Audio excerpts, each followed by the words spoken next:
I Calvary ni wowe Yesu yashenjaguriwe. Nshuti mukundwa, mbese wowe izina ryawe ryanditswe mu gitabo cy'ubugingo? Ese ye impanda ivuze Yesu agarutse nonaha, cyangwa uramutse uvuye mu mubiri wizeye neza 100% ko wajya mu ijuru? Ndakwinginga ngo uyu munsi utekereze ku iherezo ryawe, maze ufate umwanzuro uruta iyindi. Imana iragukunda kandi Yesu aragutegereje. Ngwino, tebuka guha Agakiza, akuruhura umutwaro w'ubwoba, aguha amahoro, umunezero n'ibyiringiro byuzuye byo mu mutima. Ukeneye ubundi bufasha, waduhamagara kuri izi nimero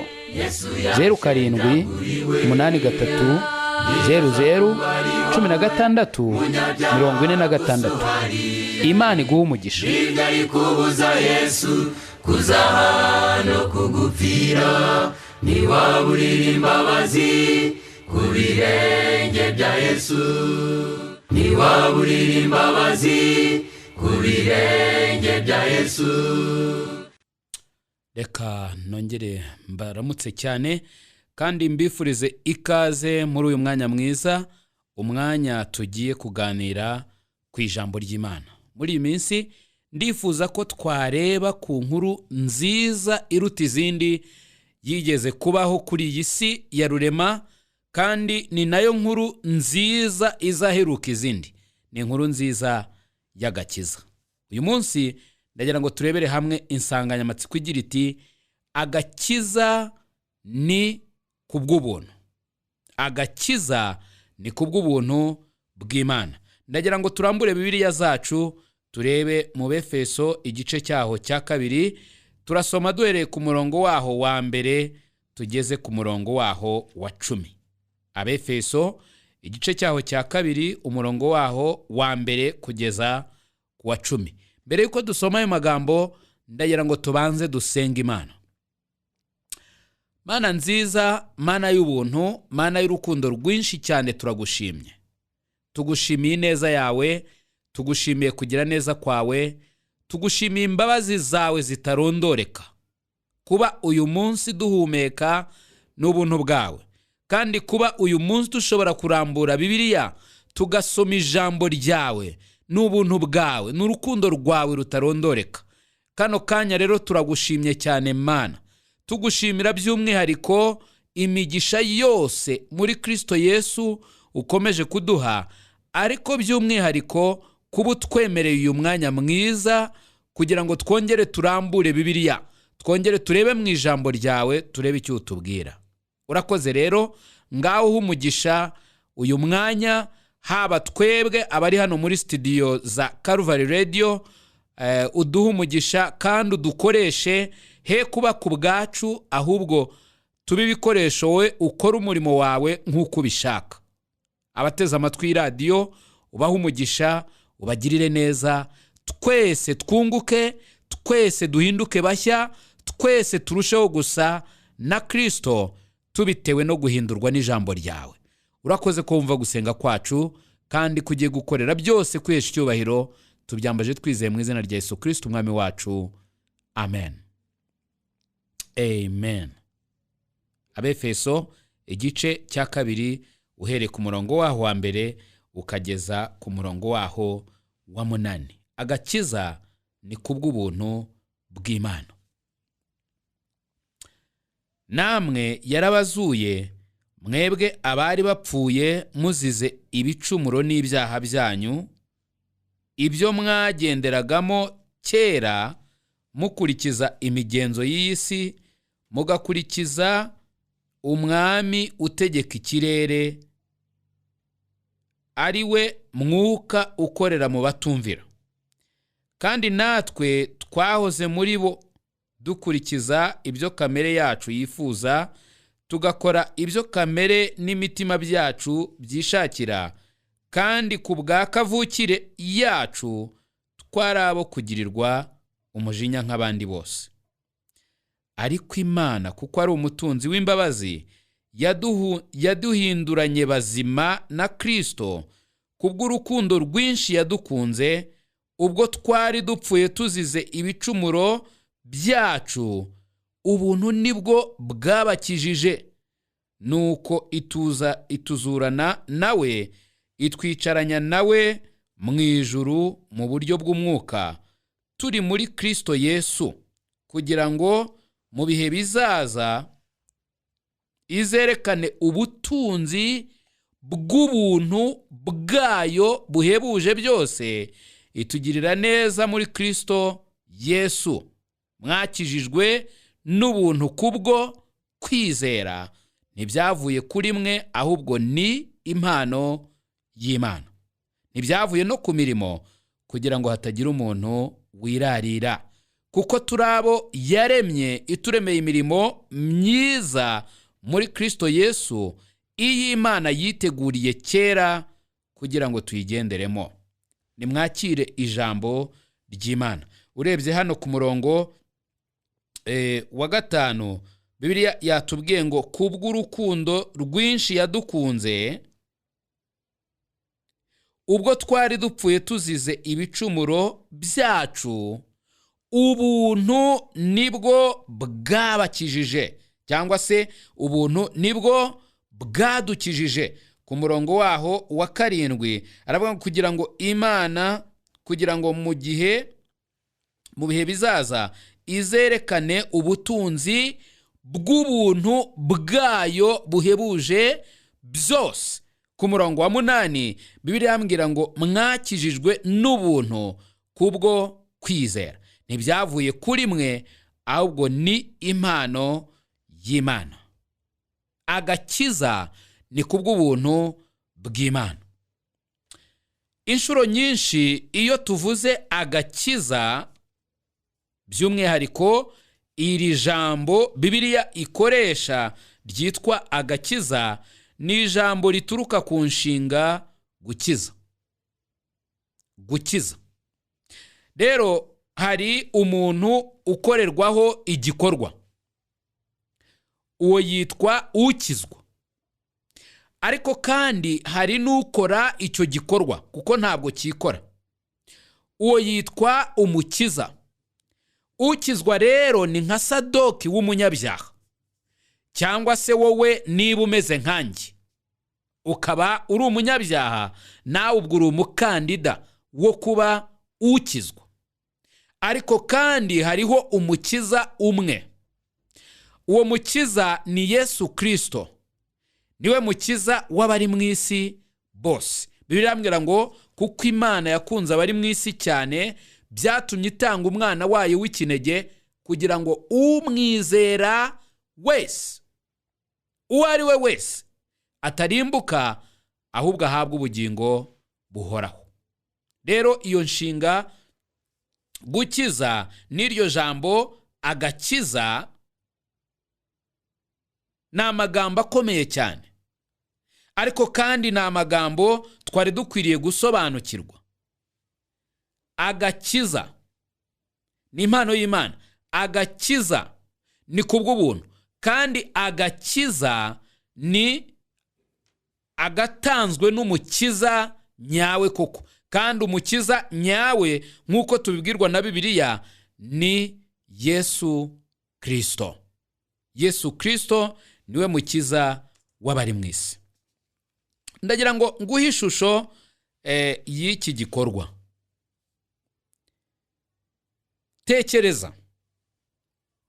Tekereza nk'umuntu abaye ari mu bwato, akaba ari hagati mu nyanja nini cyane. Nyanja nini cyane. Inyanja abantu bazi hano mu Rwanda, ndavuga bameze abataragiye kure nkanjye, tuzi ko Ikivu ariyo mazi manini dufite mu Rwanda. Ikiyaga cya Kivu bamwe tuzi ko ari inyanja, tukagira ngo ni ikiyaga, mbese tuzi ko ari byose kubera ko nicyo twabonye. Ariko nabonye n'ikindi kiyaga kinini cyane da. Nabonye ikindi kiyaga kinini cyane. Kiyaga cyitwa Victoria. Rero tekereza nk'umuntu aba yari mu mazi yikubye nk'Ikivu inshuro 100. Yaba ari amazi manini. yaba ari amazi manini cyane. Tekereza noneho abaye ari hagati hahandi bita imuhengeri mw'ayo mazi, noneho umuyaga ugahuha, wa wundi bita ishuheri, hanyuma ubwato bugatangira kwizunguza bwikubita hirya no hino, buzamuka bumanuka bugira gute, nyuma bukaza gutoboka. Bwato bwamara gutoboka, amazi agatangira kwinjira muri bwa bwato. Amazi yamara kuba menshi mu bwato, ubwato bugatangira kumanuka bujya mu mazi.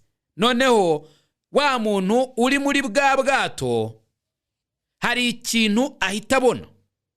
Ahita atangira kubona urupfu ko rumusatiriye, ndetse ubwoba bwo kumva ko urupfu ruri nko kumukozaho inzara n'intoki zarwo butangira kumuganza cyane. Iyo atangiye kunywa amazi bwo atangira kubona neza yuko urupfu ruri kumukozaho amenyo, ni nkaho rugiye kumukanja, ni nkaho rugiye kumumira. Hanyuma agatangira gutaka, atera imigeri, atera amaboko, ariko mu by'ukuri aba yamaze kwemezwa n'iyo situwasiyo arimo ko urupfu ruri aho ngaho. Noneho wa muntu agize gutya, agize amahirwe, hari umuntu warebaga bwa bwato, kandi uwo muntu yuzuye urukundo, yuzuye impuhwe, arangije arabwatsaza yiruka, araza ageraho bwa bundi burutangiye kurohamira, agera hagati mu mazi, maze aramanuka agera kuri wa muntu, arangije amufata ukuboko, noneho atangiye kumukuramo. Ndagira ngo utekereze inshuti yanjye, wa muntu urimo gukizwa cyangwa se urimo gukurwa mu mazi, utekereza ko ari ikihe kintu kiri ku mutima we avuga ati icyama nkabona unkiza? Ni iki aba ashaka gukira? Mbese aba ashaka gukira ubukene? Mbese aba ashaka gukira inzara? Mbese aba ashaka gukira indwara runaka? Mbese aba ashaka gukira umwakura? Ese aba ashaka gukira gukurirwaho za karande hagati aho mu mazi arimo arohama? Utekereza ko aba ashaka gukurirwaho kimwe muri ibyo bintu mvuze? Mutima wanjye urimo kumbwira ngo aba ashaka gukira urupfu, aba ashaka gukira urupfu. Ndetse nuriya ugiye kumurohora cyangwa se ugiye kumukura mu mazi, ikintu nyamukuru aba ashaka kumukiza ni urupfu, ni urupfu. Akenshi rero abantu ntibamenya agakiza k'Imana icyo ari cyo. Bamwe baratekereza bati buriya nkijijwe, Yesu buriya yampa ibyo kurya, buriya nkijijwe ntabwo nazajya nsonza. Bamwe bakavuga bati buriya nkijijwe umudayimoni w'ubukene yakurwaho. Akenshi njya mbaza abantu nti, none se niba warikujeho umudayimoni w'ubukene, uw'ubukire ni inshuti yawe, muri kundanira nta kibazo? Kuko niba hari umudayimoni w'ubukire, oya, uwo nguwo ni inshuti y'abantu benshi. Niba hari umudayimoni w'ubukene, uwo abantu baramwanga, hakabaye hariho n'umudayimoni w'ubukire. Ariko ntekereza ko abantu benshi bumva bashaka kwikuzaho umudayimoni w'ubukene, ariko umudayimoni w'ubukire abantu bumva bakwibanira nawe. Gusa icyo nshaka kubaza ni iki nshuti, cyangwa se kuguhwitura, kugukebura. Ntabwo Yesu aza ngo agukurireho umudayimoni w'ubukene. Ntabwo ari cyo yabambiwe, ntabwo ari cyo yaterewe imisumari, ntabwo ari cyo yaciriwe amacandwe, si cyo yambariye ikamba ry'amahwa. Abandi baravuga bati buriya ndamutse ngiye mu gakiza inyatsi yavaho, imyaku n'imikoshi byakwegerayo. Nubwo gukira ibyo byose ari ibintu byiza, inshuti yanjye ndagira ngo nkubwire yuko ako atari ko gakiza nyirizina k'Imana. ntabwo ariko gakiza nyirizina k'Imana. Mu yandi magambo, ntabwo aricyo Imana ishaka kugukiza nyirizina. Ibyo byose ntunyumve nabi, ntabwo mbikwifuriza, nta nubwo nshaka ko byaba mu buzima bwawe, ariko ndagira ngo nkubwire ko atari by'Imana yatangiye umwana wayo w'ikinege. Bibiliya irambwira hano mu Baroma igice cyaho cya 5, Abaroma igice cyaho cya 5 umurongo waho wa 8 ndetse n'uwa 9. Abaroma igice cya 5 umurongo waho wa 8 n'uwa 9. Bibiliya irambwira ngo ariko Imana yerekanye urukundo rwayo idukunda ubwo Kristo yadupfiraga tukiri abanyabyaha. Nkanswe none ubwo tumaze gutsindishirizwa n'amaraso ye, ntituzarushaho gukizwa umujinya w'Imana nawe. Gukizwa umujinya w'Imana. Tuwukizwa nande? Tuwukizwa na Kristo. Cya gihe igihe umaze kwakira Yesu nk'umwami n'umukiza w'ubugingo bwawe, hari ibintu byinshi biba bibaye. Hari ibintu byinshi biba bibaye. Uba ubaye umwana w'Imana. Bibiliya irambwira muri Yohana igice cyaho cya 1 umurongo wa 12 ngo icyakora abamwemeye bose bakizera izina rye yabahaye ubushobozi bwo kuba abana b'Imana. Abamwemeye bose bakizera izina rye yabahaye ubushobozi bwo kuba abana b'Imana. Iyo wakiriye Yesu Kristo nk'umwami n'umukiza w'ubugingo bwawe, uba umwana w'Imana kandi uhinduka umuragwa. Izina ryawe ryandikwa mu gitabo cy'ubugingo. Ubu uvuye mu mubare w'abantu bashobora kwigera bajya muri Gehinomu. Mu by'ukuri rero ikintu ubukize ni umujinya w'Imana. Ibyo byose iyo bibaye bigukuraho umujinya w'Imana, ndetse nk'uko Bibiliya ibitubwira bigukuraho urubanza rw'ibyaha. Yohana igice cya 5 umurongo waho wa 24. Yohana igice cya 5 umurongo waho wa 24.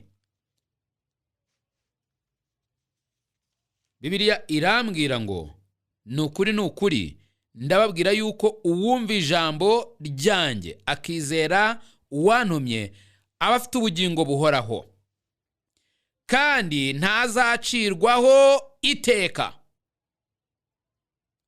ahubwo abavuye mu rupfu ageze mu bugingo. Ntazacirwaho iteka. Donc Imana yaje kugukiza, cyangwa se yatangiye Yesu Kristo kugira ngo idukureho urubanza rw'ibyaha. Bande abumvise bakizera. Yohana igice cya 5 umurongo wa 24 niho dusomye ayo magambo yavuye mu kanwa k'umwami wacu Yesu Kristo. Haravuze ngo nukuri ndababwira yuko uwumva ijambo ryanjye akizera uwantumye aba afite ubugingo buhoraho, kandi ntazacirwaho iteka, ahubwo abavuye mu rupfu ageze mu bugingo. Yohana igice cya 3 umurongo waho wa 18. Yohana ubutumwa bwiza igice cya 3 umurongo waho wa 18. Umwizera ntacirwaho iteka. Umwizera ntacirwaho iteka, ariko utamwizera we amaze kuricirwaho kuko atizeye izina ry'umwana w'Imana w'ikinege. 19. Uko gucirwaho iteka nuko umucyo waje mu isi abantu bagakunda umwijima kurutisha umucyo babitewe n'uko ibyo bakora ari bibi.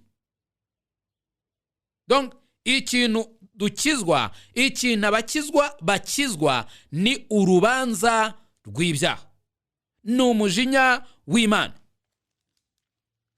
Hano mu Byahishuwe igice cya 20 umurongo waho wa 14, Byahishuwe igice cya 20 umurongo waho wa 14 n'uwa 15, tubona neza yuko ikindi kintu umuntu ukijijwe abatandukanye nacyo cyangwa se akijijwe ni urupfu rwa kabiri. Birambwira ngo urupfu n'ikuzimu bijugunwa muri iyo nyanja, muri ya nyanja yaka umuriro. Iyo nyanja yaka umuriro niyo rupfu rwa kabiri. 15. Kandi umuntu wese utabonetse ko yanditswe muri icyo gitabo, muri cya gitabo cy'ubugingo, ajugunwa muri iyo nyanja yaka umuriro. Umuntu wese utabonetse ko yanditswe muri cya gitabo cy'ubugingo ajugunwa muri iyo nyanja yaka umuriro. Ni gute rero umuntu yandikwa muri cya gitabo cy'ubugingo? Nuko nyine aba yakiriye impano y'Imana. Iyo wakiriye Yesu Kristo mu kwizera, ukamwakira nk'umwami n'umukiza w'ubugingo bwawe, uhabwa impano y'Imana. Nako uba wakiriye impano y'Imana, ariyo bugingo buhoraho. Kandi iyo mpano y'Imana iyo uyakiriye izana no kwandikwa mu gitabo cy'abana b'Imana, kuko ari abana b'Imana ihoraho, nabo n'abana bahoraho, cyangwa se n'ab'Imana bahoraho. Izina ryawe ryandikwa mu gitabo cy'ubugingo cyagiye wakiriye Yesu Kristo nk'umwami n'umukiza w'ubugingo bwawe. Rero wandikwamo ryari? Wandikwamo cyagihe igihe wumvise ubutumwa bwiza bukakwereka ibintu bine. Icyambere, bukakwereka ko uri umunyabyaha. Bibiliya irambwira ngo kuko bose bakoze ibyaha ntibashyikira ubwiza bw'Imana. Abaroma igice cyaho cya 3 umurongo waho wa 23. Kuko bose bakoze ibyaha ntibashyikira ubwiza bw'Imana. Bose bisobanuye bose. Bose bisobanuye bose. Bisobanuye jewe, bisobanuye ababyeyi banjye, bisobanuye abaturanyi bacu, bisobanuye bose, bisobanuye twese. Inyoko muntu twakoze ibyaha, kandi pe nta muntu n'umwe ushobora gutinyuka ngo avuge yuko atari yakora icyaha. Uramutse ubitekereje, uba wongeye icyaha ku bindi byaha byinshi bitagira umubare wakoze. Imana iturinde iyo mitekerereze, kuko iyo mitekerereze umuntu uyifite aba agiye guhomba kwakira impano y'Imana. Kuko bose bakoze ibyaha ntibashyikira ubwiza bw'Imana. Niba rero twarakoze ibyaha ntidushyikire ubwiza bw'Imana, urumva kuko twakoze tugomba guhembwa. Bibiliya irambwira ngo ibihembo by'ibyaha ni urupfu. Ibihembo by'ibyaha ni urupfu. Abaroma igice cya 6 umurongo waho wa 23 haravuga kuko ibihembo by'ibyaha ari urupfu. Mbega amakuru mabi. Icyambere, ndi umunyabyaha, bibi cyane. Icya kabiri, ntago ndi umunyabyaha gusa, ahubwo ndi umunyabyaha udashobora kwikiza, ndi umunyabyaha utagira ikintu nimarira, kuko ibihembo by'ibyaha byanjye ari urupfu. Nta mafaranga yankiza urupfu, nta babyeyi bankiza urupfu, nta bene wacu bankiza urupfu, nta baturanyi bankiza urupfu, nta leta yankiza urupfu, nta mbaraga za gisirikare zankiza urupfu, nta biriho, nta bizaza, nta kintu na kimwe gishobora kunkiza urupfu keretse Imana yonyine. Ibihembo by'ibyaha ni urupfu. Maze rero kumenya ko ibihembo by'ibyaha ari urupfu, hari ikintu mba nkeneye kimwe cyonyine.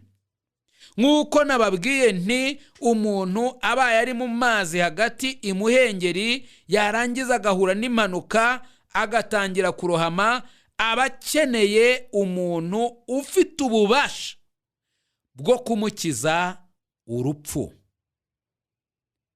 Natwe iyo rero twumvise icya mbere ko turi abanyabyaha, icya kabiri ko ibihembo by'ibyaha byacu ari urupfu, nta kindi tuba dukeneye uwashobora gusa kudukiza urupfu. Yewe abari mu isi twese dukeneye uwadukiza urupfu. Kandi nk'uko twabibonye mu ijambo ry'Imana, dukeneye uwadukiza urupfu rwa kabiri. Dukeneye uwadukiza kujya muri iyi nyanja yaka umuriro n'amazuku. Kandi Imana yakoze umurimo ukomeye, yakoze umurimo uturutse mu rukundo rwayo ndetse ududubiza mu buntu bwayo. Uwo murimo Imana yakoze, Bibiliya irambwira ngo Imana yaradukunze cyane, irangije kudukunda itanga umwana wayo w'ikinege, kugira ngo umwizera wese atarimbuka ahubwo ahabwe ubugingo buhoraho. Imana yaragukunze cyane nshuti yanjye. Imana yarankunze cyane. Imana yakunze twese abari mu isi, kandi ibyo biyitera gutanga umwana wayo w'ikinege. Mu yandi magambo reka tubivuge neza, Imana ubwayo kubw'urukundo rwayo rwayiteye kwitangayo ubwayo ngo iducungure nge nawe. Tekereza kuri icyo kintu nshuti yanjye. Imana yaritanze ubwayo kugira ngo ize iducungure binyuze mu mwana wayo w'ikinege. Imana yaritanze kugira ngo icungure Sadock umunyabyaha, icungure wowe uteze amatwi iyi radiyo kandi ukaba wamaze kwemeranya n'ijambo ry'Imana yuko uri umunyabyaha. Iyo ni inkuru nziza iruta izindi.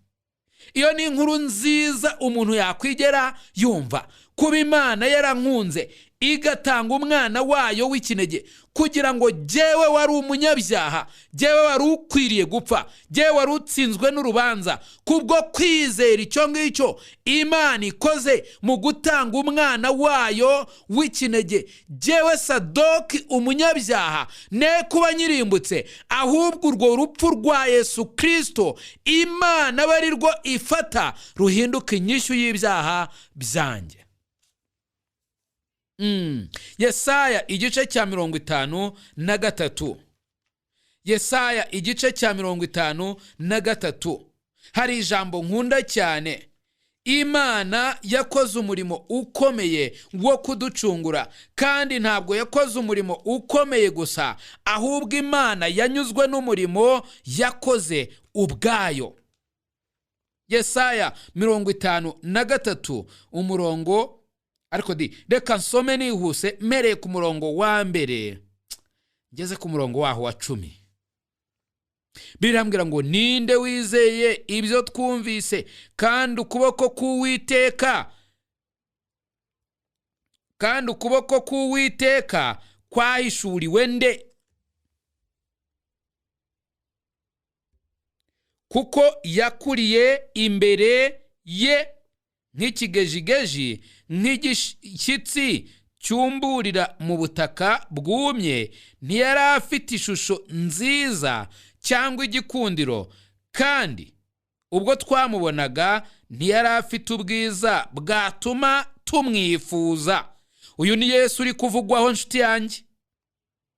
Yarasuzugurwaga akangwa n'abantu, yari umunyamibabaro wamenyereye intimba, yasuzugurwaga nk'umuntu abandi bima amaso, natwe ntitumwubahe. Nukuri intimba zacu nizo yishyizeho imibabaro yacu niyo yikoreye, ariko twebweho twamutekereje nk'uwakubiswe n'Imana, agacumitwa nayo, agahetamishwa n'imibabaro. Nyamara ibicumuro byacu nibyo yacumitiwe, yashenjaguriwe gukiranirwa kwacu. Igihano kiduhesha amahoro cyari kuri we, kandi imibyimba ye niyo dukirisha. Twese twayobye nk'intama zizimiye, twese twabaye intatane. Uwiteka amushyiraho gukiranirwa kwacu twese. Yararenganye ariko yicisha bugufi, ntiyabumbura akanwa ke, amera nk'umwana w'intama bajyana kubaga. Nk'uko Yohana yamuvuze this way, nguyu ntama w'Imana ukuraho ibyaha by'abari mu isi. Aba nk'umwana w'intama bajyanye kubaga.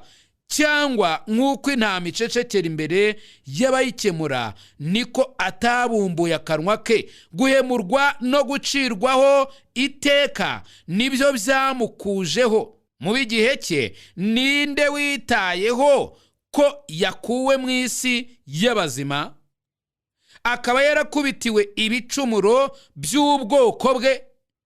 Bategetse ko ahambanwa n'abanyabyaha. Yari kumwe n'umutunzi mu rupfu rwe, nubwo atagiraga urugomo kandi ntagire uburyarya mu kanwa ke.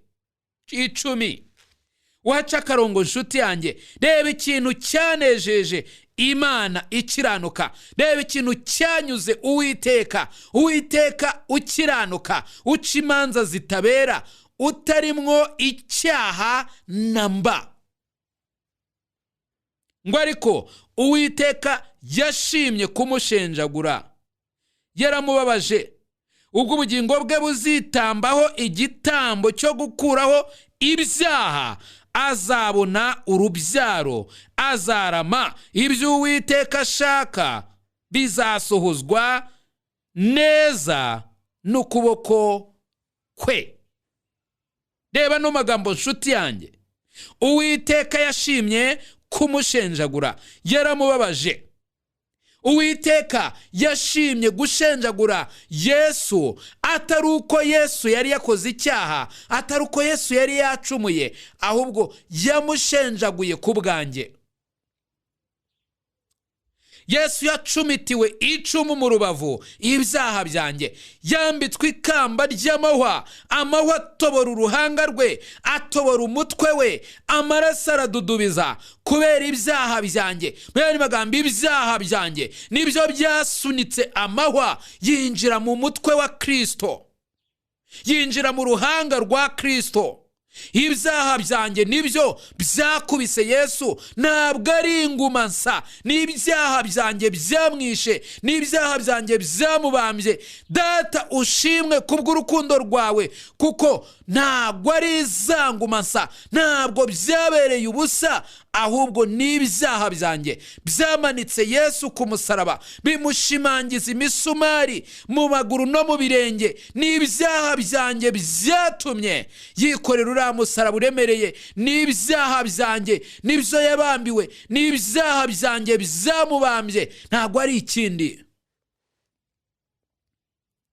Imana nibyo yashimye, Imana nibyo yabonye bitunganye, Imana nibyo yabonye byaba igitambo gikuraho ibyaha by'abari mu isi, ibyaha bya Sadoki, ibyaha byawe nshuti yanjye, ibyaha byawe wowe uteze amatwi y'iradiyo ukavuga uti ese nanjye Imana yambabarira, ese nanjye nakizwa, ese nanjye nabutunganya imbere y'Imana. Hari umuririmbyi uvuga ngo Uwiteka umucamanza, iyo mbonyeho amaraso ntancira urubanza rubi, ahubwo anyita ukiranutse.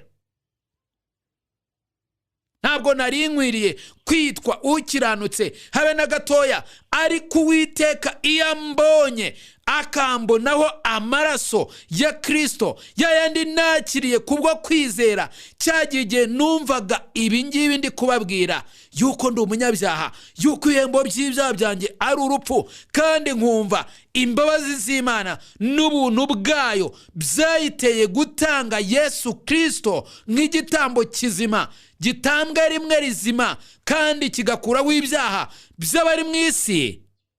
Kubwo kumwizera amaraso ya Kristo yapfundikiye umunyabyaha nka Sadoki, ku buryo iyi Imana indebye itakibona umunyabyaha Sadoki, ahubwo ibona amaraso ya Kristo. Hanyuma ntinyite ukiranirwa, ahubwo ikanyita ukiranuka. Icyo rero nicyo kiba nshuti yanjye iyo wumvise iyi nkuru nziza iruta izindi, ariyo nkuru nziza y'agakiza k'Imana, agakiza katari nk'ak'abantu batanga, ahubwo ni agakiza k'Imana. Imana igukiza burundu. Imana yashimye gushenjagura Yesu. Imana yashimye kumubabaza kubw'ibyaha byanjye n'ibyaha byawe. Yo rero umaze kumva iyi nkuru, uba wumvise inkuru nziza cyane y'agakiza, kandi iyi nkuru iyo uyumvise nshuti yanjye wari urimo kurohama, cyangwa se mu yandi magambo wari umaze kumva neza no gusobanukirwa neza nuko uri umunyabyaha, kandi ko ibihembo by'ibyaha byawe ari urupfu. Ubundi iyo urimo kumva neza, uyobowe n'umwuka mu myumvire yawe, wibona nk'aho wicaye ku munwa wa Gehinomu. Bibiliya yatubwiye ngo umwizera ntacirwaho iteka, ariko utamwizera we amaze kuricirwaho. Mu yandi magambo, ntabwo bitwaye umwaka, ntabwo bitwaye imyaka 2, ahubwo kubwo kutamwizera maze gucirwaho iteka, ariko kandi kubwo kumwizera sincirwaho iteka. Mu yandi magambo, hariho amatsinda abiri: hariho abantu baciriweho iteka, hari n'abandi badaciriweho iteka. Mbese uri mu ruhe ruhande?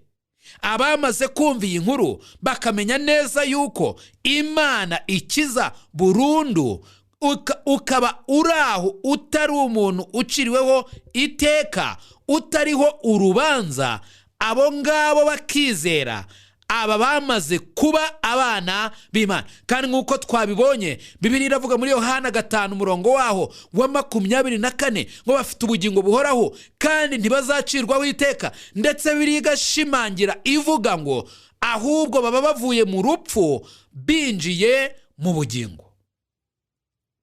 Rero iyo wumvise ibi bintu, kuri umunyabyaha, ukumva ko ibihembo by'ibyaha ari urupfu, wari ukwiye kwibona nka wa muntu twavuze uri hagati mu nyanja, kandi akaba ari mwarohama, atazi koga, adafite uwamukiza. Uyu muntu aba ari mu ngorane zikomeye zimubirindurira, zikamurundumurira mu rupfu. Mwene magambo aba yicaye mu menyo y'urupfu.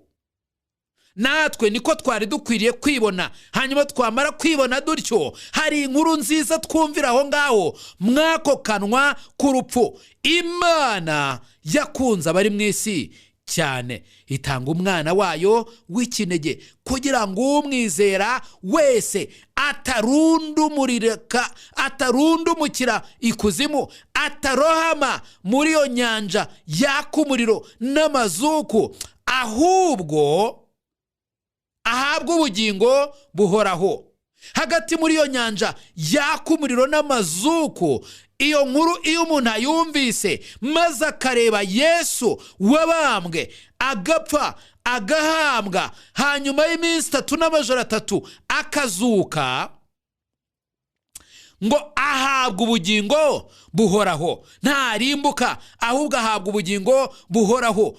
ahabwa ubugingo buhoraho, ahabwa ubugingo buhoraho, ahabwa impano y'Imana idashira y'ubugingo buhoraho. Bivuze iki? Bivuze ngo iyo yakiriye impano y'Imana, dore amagambo abasohoye nk'uko Yesu yabivuze mu butumwa bwiza uko bwanditswe na Yohana igice cyaho cya 10 uhereye ku murongo waho wa 27. Yesu yavuze aya magambo ngo, intama zanjye zumva ijwi ryanjye, nanjye ndazizi kandi zirankurikira. 28, nziha ubugingo buhoraho kandi ntizizarimbuka na hato iteka ryose, kandi nta wuzazivuvunura mu kuboko kwanjye. Dore umutekano wuzuye, dore ibyiringiro bizima. Iyo wakiriye Yesu nk'umwami n'umukiza w'ubugingo bwawe, atangira kumva ijwi, arakumenya, nawe ukumva ijwi rye, kandi arirahira, aravuga ngo ntabwo uzarimbuka nato. Intama za Kristo n'abana b'Imana, intama za Kristo ngo zumva ijwi rye zikamukurikira, kandi izi ngizi icyazivugaho ni uko zitazarimbuka na hato iteka ryose, kandi nta wabasha kuzivunura mu kiganza cya Kristo. Nguko ukuntu uwo muntu aba arinzwe. Hanyuma iyo umaze kumva ibyo bintu bitatu, nshuti yanjye, icya mbere umaze kumva ko uri umunyabyaha, icya kabiri umaze kumva ko ibihembo by'ibyaha byawe ari urupfu, icya gatatu umaze kumva neza ko impano y'Imana ari ubugingo buhoraho muri Kristo Yesu, icya kane ni ukuhitamo kwakira iyo mpano. Iyo uhisemo kwakira iyo mpano, ubwira Data wa twese uri mu ijuru, ukamubwira uti, papa, ndi umunyabyaha, nakoze ibyangwa n'Uwiteka, naracumuye, ariko Mana uri urukundo, ni nayo mpamvu watanze Yesu Kristo kugira ngo apfe urupfu rubi ku musaraba. None ndakwinginze, amaraso ya Yesu Kristo yafata inyishyu y'ibyaha byanjye. Niyo nizeye yonyine, ntabwo nakwikiza, ntabwo nakwicungura. Rwose ayo maraso niyo nizeye. Nizeye Yesu wenyine. Icyo gihe Imana isohoza isezerano ryayo nk'uko ivuga, kuko umuntu wese uzambaza izina ry'Uwiteka azakizwa. Haleluya! Ntabwo ari imirimo yawe, nshuti yanjye, ntabwo ari ubutunzi bw'ababyeyi bawe, ntabwo ari icyubahiro bafite, hoya, ahubwo Imana dore ukuntu yabigenje, kandi duha iryo sezerano ngo kuko umuntu wese uzambaza izina ry'Uwiteka azakizwa. Mana yacu ishimwe cyane. Agakiza iyo kaza kuba kagurwa, ntabwo benshi twari kukabona. Hari ibintu byinshi bigurwa mu minsi ishize, n'ubu ngubu yewe bitewe ahari n'ingaruka za Covid cyangwa se n'ibihe bikomeye isi iri kunyuramo, abagura esanse bararira, kuko baravuga bati, nyamuneka yarahenze, imodoka nimuzibike. Ibishyimbo byarahenze, ibijumba byarahenze, ibirayi byarahenze, buri kintu cyose cyarahenze, ndetse abantu benshi bafite ubwoba, baravuga bati, nibikomeza bitya tuzapfa, nta kabuza inzara izatwica. Abantu niko bavuga. Nyamara ibyo ngibyo ni ibintu bishoboka kugurwa, kuko hari abantu batazi ko ibyo bintu byanazamutse yemwe. Hari abantu batazi ko byazamutse, baravuga bati, si ubwo byarazamutse koko, nta soni murimo ntago. Hari abantu batazi ko ibiciro byazamutse bitewe n'ingano y'amafaranga bafite. Abo rero iyo agakiza kaza kuba kagurwa, bari kukigurira, ntabwo twari kumenya naho kagiye.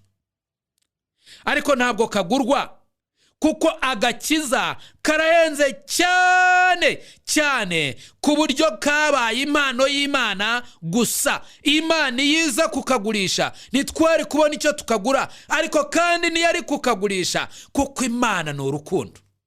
niko twasomye mu Befeso igice cyaho cya 2. Ariko kuko Imana ari umutunzi w'imbabazi, bizayiteye kugaduhera ubuntu, mu buntu bwayo niho hadudubiza agakiza kayo. Rero iyo wakiriye impano y'Imana, iyo wakiriye ukugukizwa n'Imana, uba wakiriye impano ikomeye cyane, kandi iyi mpano ni impano irimo umutekano uhambaye. Uyakiriye ntabwo yigera arimbuka. Ibyashuwe igice cya 21 umurongo waho wa 8 ejo twarawusomye, haturondorera abantu bose bujuje ibyangombwa byo kujya mu nyanja yaka umuriro n'amazuku. Haratubwira ngo abanyabwoba n'abatizera n'abakora ibizira n'abicanyi n'abasambanyi n'abarozi n'abasenga ibishushanyo n'abanyabinyoma bose umugabane wabo ni mu nyanja, uzaba mu nyanja yaka umuriro n'amazuku, ariyo rupfu rwa kabiri. Imana idukiza umujinya w'Imana, Imana idukiza urubanza rw'ibyaha, Imana idukiza urupfu rwa kabiri. Kandi Bibiliya irambwira mu Bakorinto ba 2 igice cyaho cya 5 umurongo wa 17 ngo iyo umuntu amaze gukizwa aba yinjiye muri Kristo Yesu. Bibiliya irambwira ngo iyo umuntu ari muri Kristo Yesu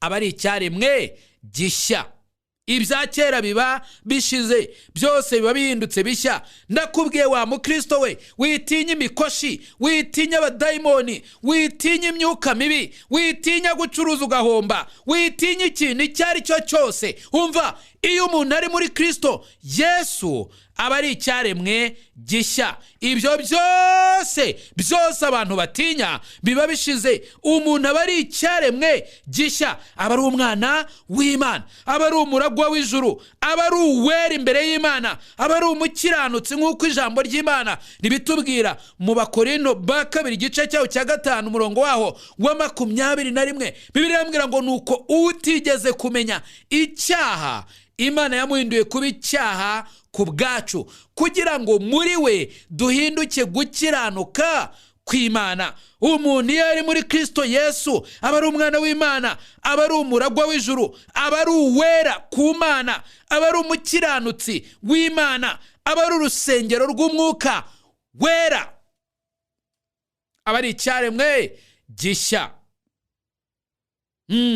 Aba ari icyaremwe gishya, aba ari umutambyi. Bibiliya itubwira ibintu byinshi umuntu aronka kubwo kuba muri Kristo Yesu. Nshuti yanjye, ibyo byose Imana ibikora kubw'ubuntu bwayo, idukiza itabitewe n'imirimo yo gukiranuka twakoze, ahubwo ibitewe n'urukundo rwayo, kubw'ubuntu bwayo. Mwakijijwe n'ubuntu kubwo kwizera, ntibyavuye kuri mwe, ahubwo ni impano y'Imana. Nshuti yanjye, ndagira ngo nkwibarize kano kanya, mbese wakiriye impano y'Imana?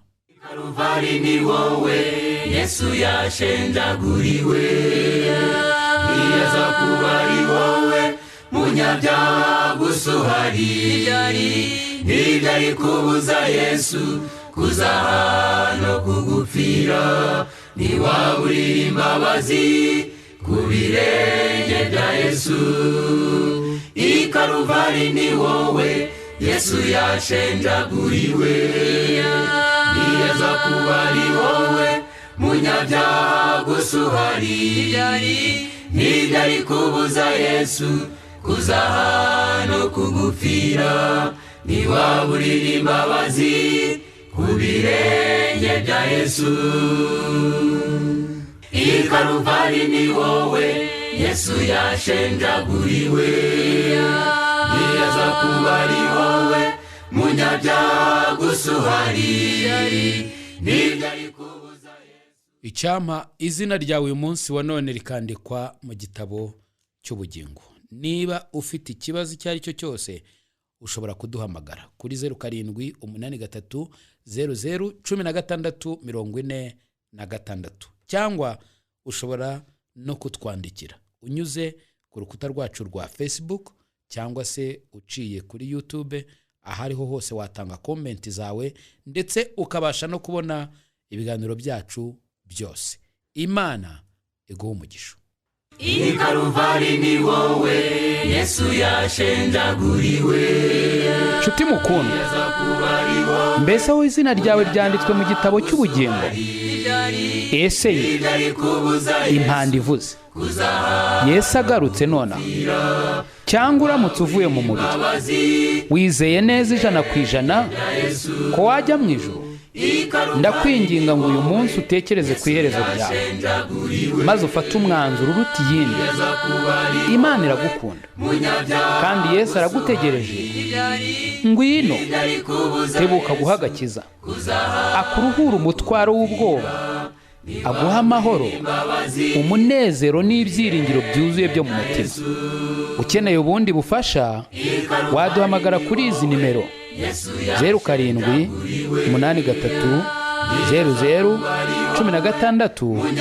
0783001646. Imana iguhe umugisha. Ntibyari kubuza Yesu kuza hano kugupfira.